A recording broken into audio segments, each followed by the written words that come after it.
Po pse këto? Pse këto? Sepse çdo qeveri,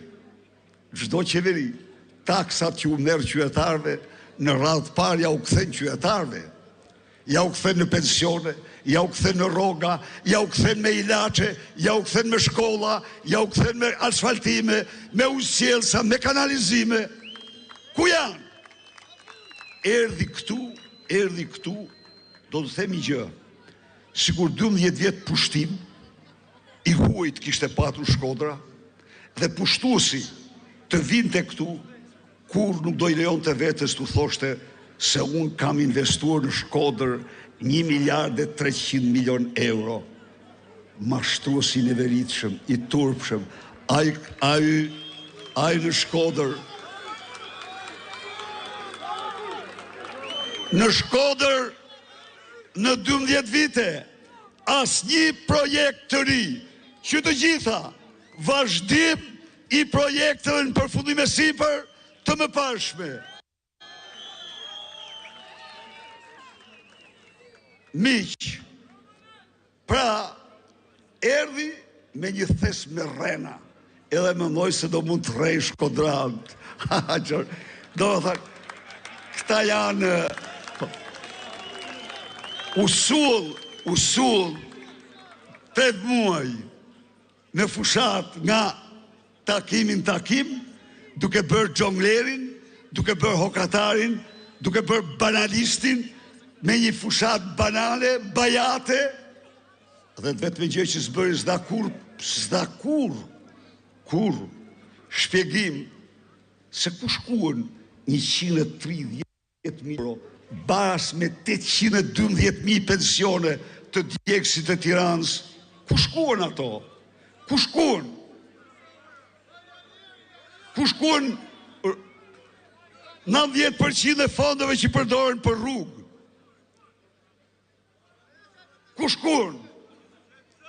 Fondet që ndërtojnë shkollat me 10 fish të Bashkimit Evropian? Ku shkuën? Ku i mori këto?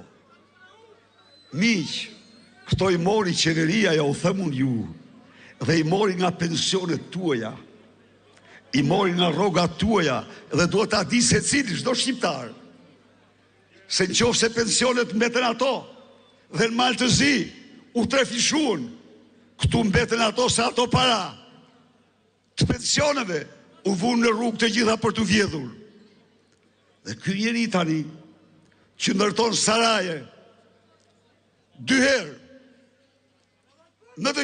më të mëdha se Enver Hoxha, me një kopsht 4 herë më të madh, ky njeri tani del dhe bën fjalë për çyryk, për autik, për këto, për ato, nuk i vjen asnjë frek gojsti, duke fyer në këtë mënyrë fëmijë, duke fyer dhe një akt që unë ja them këtu sot, ai bëri një tërheqje, por nuk është e vogël, se atë ka bërë vetëm Maduro, diktatori Venezuelës, e ka në fjalim të njëjtin term. Dhe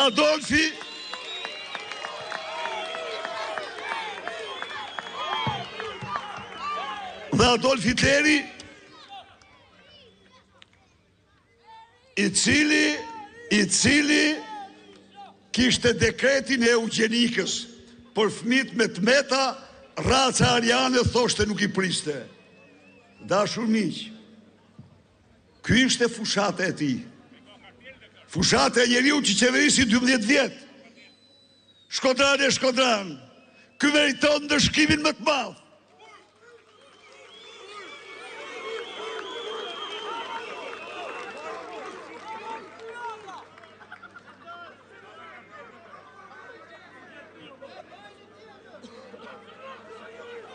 Pap i ri u zgjoll një Donald Trump i ri në Vatikan.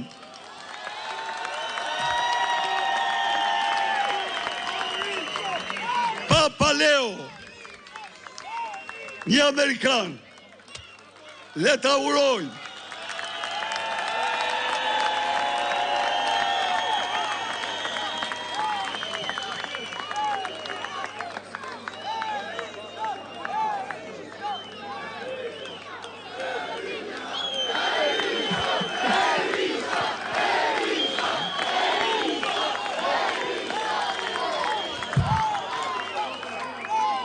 Le t'ju urojmë edhe njerë jetë gjatë dhe sukseset më të mëdha në udhëheqjen e Vatikanit dhe të besimit dhe besimtarëve katolik në mbar botën.